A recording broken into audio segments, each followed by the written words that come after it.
Today we shall discuss about ideal and non-ideal solution. देखिए ideal and non ideal solution पढ़ने से पहले आपको जानना जरूरी है कि राउट्स लॉ क्या होता है। अगर राउट्स लॉ पहले से आप नहीं जानते होंगे तो इसके पहले वाला जो मेरा वीडियो है YouTube पर उसको आप देख करके आप स्टडी कर सकते हैं। फिर इसके बाद से देखिए ये आइडियल सॉल्यूशन कहते किसको है, आइडियल सॉल्यूशन कहते किसको है, हम ऐसे दो मिक्सिबल लिक्विड के सॉल्यूशन को, दो मिक्सिबल लिक्विड के सॉल्यूशन को हम आइडियल सॉल्यूशन कहेंगे यदि वो सॉल्यूशन राउट्स लॉ को फॉलो करता हो। यानी राउट्स लॉ को अगर वो सॉल्यूशन ओबे करता हो, दो मिक्सिबल लिक्विड यानी solution of two miscible liquid completely miscible liquid, ऐसा ना हो कि कोई मिक्सिबल हो और मतलब एक फ्रैक्शन में मिक्सिबल हो यानी कंप्लीट मिक्सिबल ना हो, तो ऐसी कंडीशन में वो आइडियल सॉल्यूशन नहीं होगा। आइडियल सॉल्यूशन के लिए कंडीशन है कि वो कंप्लीटली मिक्सिबल हो और क्या हो कि वो राउट्स लॉ को फॉलो करे। और राउट्स लॉ पिछले में कहा ही आपको कि पिछले वाले जो वीडियो होगा उसमें आप राउट्स लॉ देख सकते हो।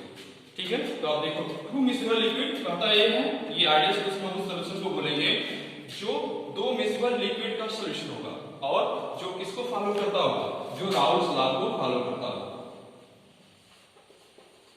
which obey Raoult's law, उसको हम क्या बोलेंगे, उस सॉल्यूशन को आइडियल सॉल्यूशन बोलेंगे। ओके, तो लिखते हैं हम उसको क्या है ideal solution.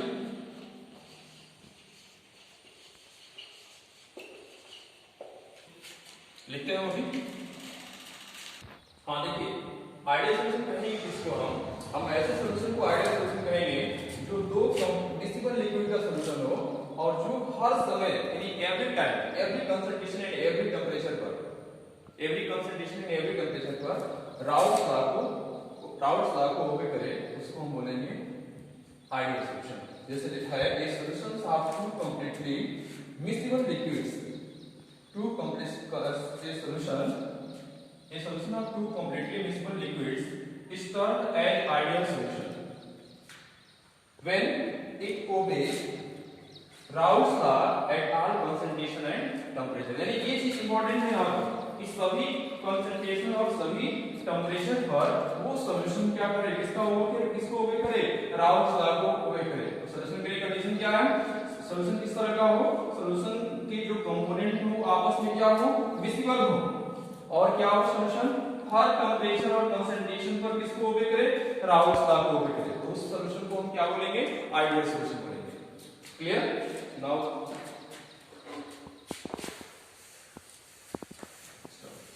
Condition for the formation of an ideal solution.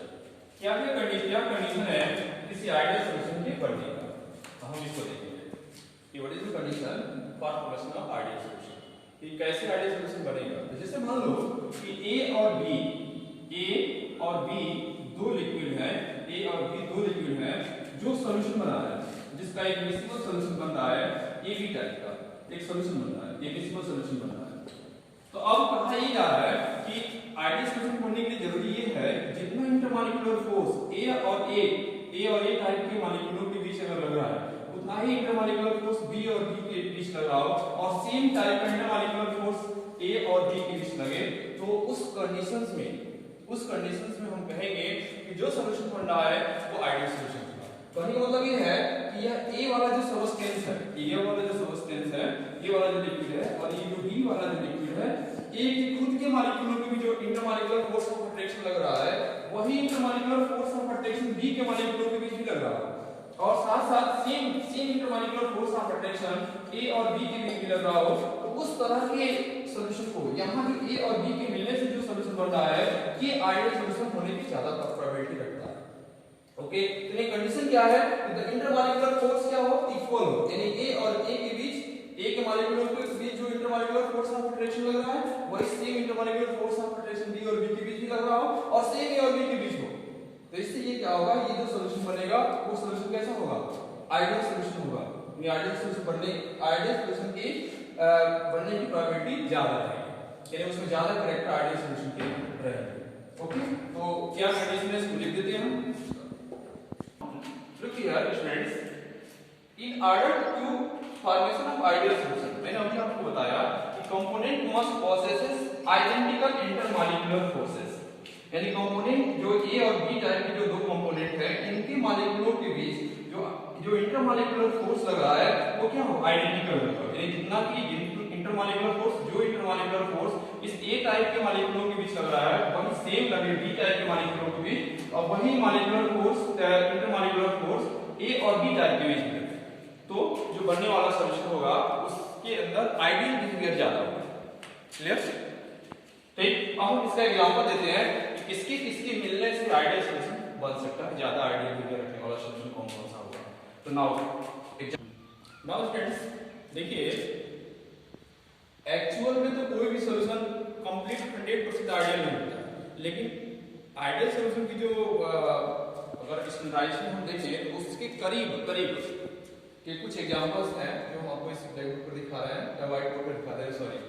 देखिए यहाँ पर जैसे हेक्सेन है, हेक्सेन और हेप्टेन का मिक्सचर है, तो हेक्सेन के जो मॉलिक्यूल्स होंगे, खुद के मॉलिक्यूल होंगे, उनके बीच जो इंटरमॉलिक्यूलर फोर्स ऑफ अट्रैक्शन लगता है उतना ही इंटरमॉलिक्यूलर फोर्स हेप्टेन के मॉलिक्यूलों के बीच भी लगता है, खुद के मॉलिक्यूलों के बीच, और साथ साथ उतना ही इंटरमॉलिक्यूलर फोर्स हेक्सेन और हेप्टेन के बीच भी लगता है। तो इस कारण हेक्सेन और हेप्टेन के मिलने से जो सॉल्यूशन बनेगा वो सॉल्यूशन आइडियल सॉल्यूशन की तरफ टेंड होगा, इसका बिहेवियर आइडियल सॉल्यूशन के समान होगा, and that also obey the routes law. इसी तरह से यहां पर देखिए बेंजीन एंड टॉलुइन, बेंजीन है टॉलुइन, जैसे बेंजीन जिस तरह का मॉलिक्यूल है टॉलुइन भी उसी तरह का है। जैसे बेंजीन का देखिए, बेंजीन का ये स्ट्रक्चर है, इस तरह का बेंजीन का स्ट्रक्चर होता है, टॉलुइन का ये है, टॉलुइन का ये स्ट्रक्चर है। अब देखिए यहां पर जिस तरह का कैरेक्टरिस्टिक है उस तरह का एक्सप्रेस है इसका है, जितना अट्रैक्शन इसके खुद के मॉलिक्यूल के बीच लगेगा उतना ही अट्रैक्शन का फोर्स इसके खुद के मॉलिक्यूल के बीच लगेगा। और क्यों लगेगा, इसके कारण क्या है कि इन दोनों में कोई भी हाइड्रोजन बॉन्डिंग नहीं है। अगर मान लीजिए हम ऐसे करते हैं, इसको हटा दें, हम कहेंगे इसको आप ले लीजिए, कोई और ले लीजिए, कोई और कंपाउंड मान लीजिए ले लेते हैं, Cl ले लेते हैं, इस तरह का कोई कंपाउंड ले लेते हैं, उसका सॉल्यूशन ले लेते हैं। तो जहां इस तरह की कोई भी बात आएगी, जहां पोलैरिटी आ जाएगी या जहां हाइड्रोजन बॉन्डिंग का केस आ जाएगा, जहां अट्रैक्शन का मैग्नीट्यूड यानी इंटरमॉलिक्यूलर फोर्स ऑफ अट्रैक्शन जहां वेरी कर जाएगा, वहां पर आइडियल सॉल्यूशन नहीं बनेगा। आइडियल सॉल्यूशन वहीं पर बनेगा, उन्हीं दो कंपोनेंटों के मिक्सचर से बनेगा जिनके मॉलिक्यूलों के बीच जो इंटरमॉलिक्यूलर फोर्स ऑफ अट्रैक्शन है वो सेम के मॉलिक्यूलों के बीच जो इंटरमॉलिक्यूलर फोर्स है उसके क्या हो, आइडेंटिकल हो। जैसे यहाँ पर आपका एग्जांपल ये है बेंजीन है और ये क्या है, टॉलुइन है। इस तरह से है क्लोरोबेंजीन एंड ब्रोमोबेंजीन, फिर ethyl bromide and ethyl iodine, ethylene dibromide, propylene dibromide, benzene and ethylene dichloride. Clear? ये एग्जांपल्स हो गए आइडियल सॉल्यूशन के। एक्चुअल में तो 100% आइडियल कोई सॉल्यूशन नहीं है, ऐसे बहुत ही रेयर मिलते हैं जो आइडियल हो, लेकिन आइडियल बिहेवियर ज्यादा से ज्यादा आइडियल बिहेवियर रखने वाले ये कुछ एग्जांपल आपको हमने दिए, जैसे हेक्सेन हेप्टेन हो गया, बेंजीन टॉलुइन हो गया और ये नीचे हो गया। ओके, नाउ अब हम बताएंगे आपको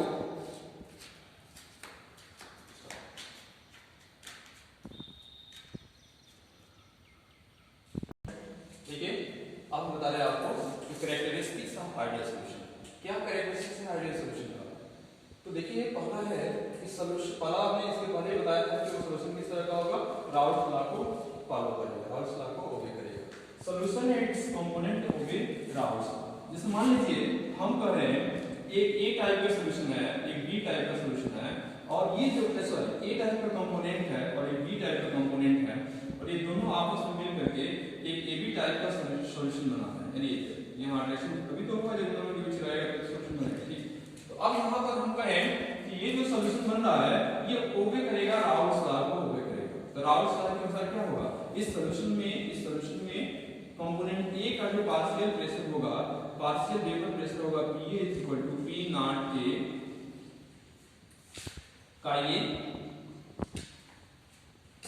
ये कंपोनेंट B का जो पार्शियल प्रेशर होगा, ये जो वेपर बनेगा यहाँ पर, उसमें कंपोनेंट B का जो पार्शियल प्रेशर होगा PB = होगा PB नॉट का A।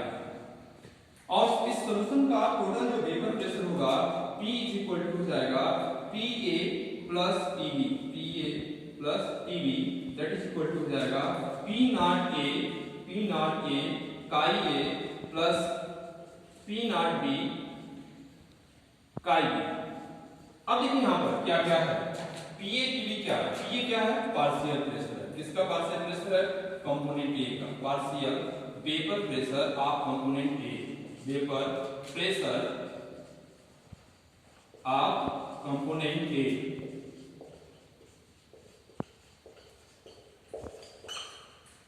पीवी क्या है?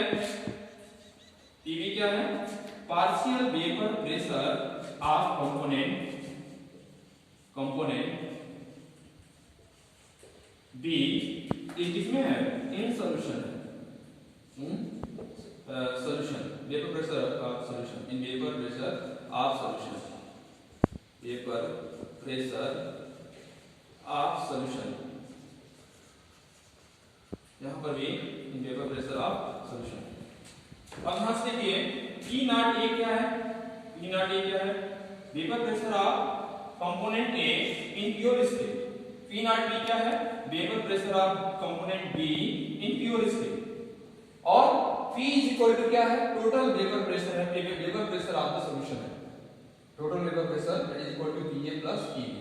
अब देखिए अगर ये P less than PA PB हो तब राउल्ट्स लॉ वर्ड नहीं कहा जाएगा, तब डेविएशन हो जाएगा राउल्ट लॉ से। हम बताएंगे कि डेविएशन के कौन-कौन से केसेस हैं, ठीक है? इतना जरूरी है आपको जानना कि अगर दो कंपोनेंट A और B आपस में मिलकर के एक मिक्सिबल सॉल्यूशन बना रहे हैं तो उस मिक्सिबल सॉल्यूशन में जो कंपोनेंट होंगे वो राउल्ट्स लॉ को होल्ड करेंगे और साथ-साथ सॉल्यूशन भी राउल्ट्स लॉ को फॉलो करेगा। ये खुद राउल्ट्स लॉ को होल्ड कर रहे हैं, इसका मतलब हमारे कंपोनेंट A है, राउल्ट्स लॉ को होल्ड करेगा तो PA P नॉट A का A, PB P not B का B। और जब सॉल्यूशन राउल्ट्स लॉ को होल्ड करेगा तो उस कंडीशन में क्या होगा? P हो जाएगा PA plus P, where PA partial vapour pressure of component A। इसमें जो PA का A टाइप के जो सब्सटेंस है उसका जो वेपर प्रेशर का कंट्रीब्यूशन है वो PA है। PB क्या है? Partial vapour pressure of component B, यानी इसमें जो वेपर प्रेशर का जो कंट्रीब्यूशन B का है वो PB है। P नॉट A क्या है? कि इसका जो प्योर स्टेट का पार्शियल प्रेशर है, P not A pure state का जो वेपर प्रेशर है A का वो ये है। PB का ये P नॉट B क्या है? इसका जो प्योर स्टेट का वेपर प्रेशर है वो P नॉट B है। ये सब हम अगले पिछली जो वीडियो हमने बनाया था राउल्ट्स लॉ का, उसमें सब कुछ हमने डिटेल एक्सप्लेन कर दिया था। नाउ देखिए सेकेंड जो कैरेक्टरिस्टिक्स है इसका वो है the change in volume on mixing is zero. ये क्या कर रहा है? तो है देखिए ऐसा क्यों होता है, कारण क्या है? जैसे अगर मान लो कि आप A और B का मिक्स करके सॉल्यूशन बना रहे हो, A टाइप का मिक्स सॉल्यूशन बना रहे हो, मिक्सिबल सॉल्यूशन बना रहे हो, तो जितना अट्रैक्शन का फोर्स इसके खुद के मॉलिक्यूलों के बीच है उतना ही अट्रैक्शन का फोर्स इसके भी खुद के मॉलिक्यूलों के बीच है, और सेम अट्रैक्शन का फोर्स A और B के बीच भी लग रहा है। तो यहाँ वॉल्यूम चेंज होने की कोई क्राइटेरिया आ ही नहीं रहा है, कोई कंडीशन ऐसा आ ही नहीं रहा है इसमें मिक्सिंग के कारण जिससे वॉल्यूम चेंज हो सके। यानी A और B का जो वॉल्यूम है, मान लो है इसका वॉल्यूम V1 है, इसका V2 है, तो V1 प्लस V2 किसके वॉल्यूम के बराबर होगा? इसका जो वॉल्यूम होगा उसके बराबर होगा। V1 plus V2 equal to V। इस केस में हम क्या कहेंगे? Delta V mixing is equal to 0। यानी कि जब ये मिक्स करके A और B आपस में मिक्स हो करके इस सॉल्यूशन का फॉर्मेशन कर रहे हैं, इस सॉल्यूशन का फॉर्मेशन कर रहे हैं, तो उसमें वॉल्यूम का कोई भी चेंज नहीं आ रहा। क्यों नहीं आ रहा है? कारण ये है कि जितना अट्रैक्शन का फोर्स इसके खुद के मॉलिक्यूलों के बीच है उतना ही इसके खुद के मॉलिक्यूलों के बीच है, और सेम उसी तरह का उतनी ही क्वांटिटी का उतनी ही अमाउंट में अट्रैक्शन का फोर्स A और B के बीच भी लग रहा है। इस कारण जब ये A और B आपस में मिलेंगे और सॉल्यूशन का फॉर्मेशन करेंगे तो वॉल्यूम चेंज नहीं आएगा, यानी delta V mixing is equal to क्या होगा? 0। ये किसकी ये सेकंड कैरेक्टरिस्टिक्स का हो गया। नाउ थर्ड कैरेक्टरिस्टिक्स है एंथैल्पी चेंज 0। कैरेक्टरिस्टिक्स है the change in enthalpy on mixing 0। अब देखिए इसका मतलब ये है कि A और B है, ये आपस में मिल रहे हैं, सॉल्यूशन बना रहे हैं एक टाइप का।